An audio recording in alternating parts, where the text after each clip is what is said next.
Quand on raconte la guerre, on parle de héros, d'armes, de territoires, mais rarement de celles qui n'ont rien demandé et qui finissent toujours par payer. Toujours lorsque les hommes s'affrontent, le corps des femmes devient un terrain de vengeance. Ce qu'on ne peut plus brûler, on le viole, ce qu'on ne peut plus posséder, on l'humilie. Au Japon, pendant les invasions, certaines femmes portaient sur elles un petit poignard, qu'on appelle le jigai, pour se donner la mort avant de tomber dans les mains de l'ennemi. En Inde, durant les conquêtes mogholes, des centaines de femmes se jetaient dans les flammes, le johar.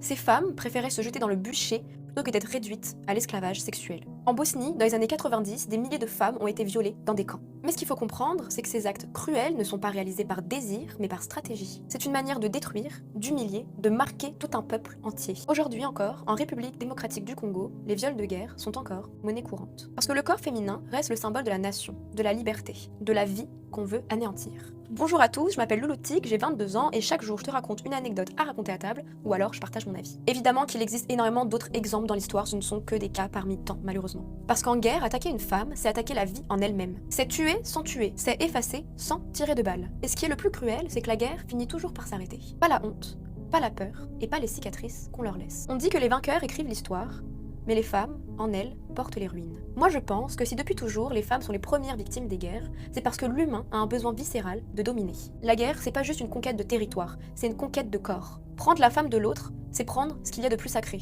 Sa mémoire, sa lignée, son intimité, même l'idée même de pureté autour de la femme, de celle qui crée la vie. C'est une manière de dire « je t'ai tout pris, même jusqu'à ta femme ». Je crois que si les femmes sont toujours les premières victimes de guerre, c'est parce que l'humain a besoin de contrôle pour se rassurer de son existence. Ce n'est pas une envie de sexe, ce n'est pas un désir, c'est une envie de possession. C'est une manière primitive de dire « je t'efface pour que je sois ». Depuis toujours, l'homme confond la force et la destruction. Il croit que pour régner, il faut prendre les territoires, les ressources, les femmes. Mais cette pulsion de contrôle, c'est juste la peur. Peur de n'être personne si on ne domine plus. Mon sujet un peu hard, en tant que femme, vivons pour ces femmes à qui on a brisé la vie sans qu'elles n'aient le choix. Bref, sur ce, abonnez-vous, c'est un ordre, et voilà, gros bisous.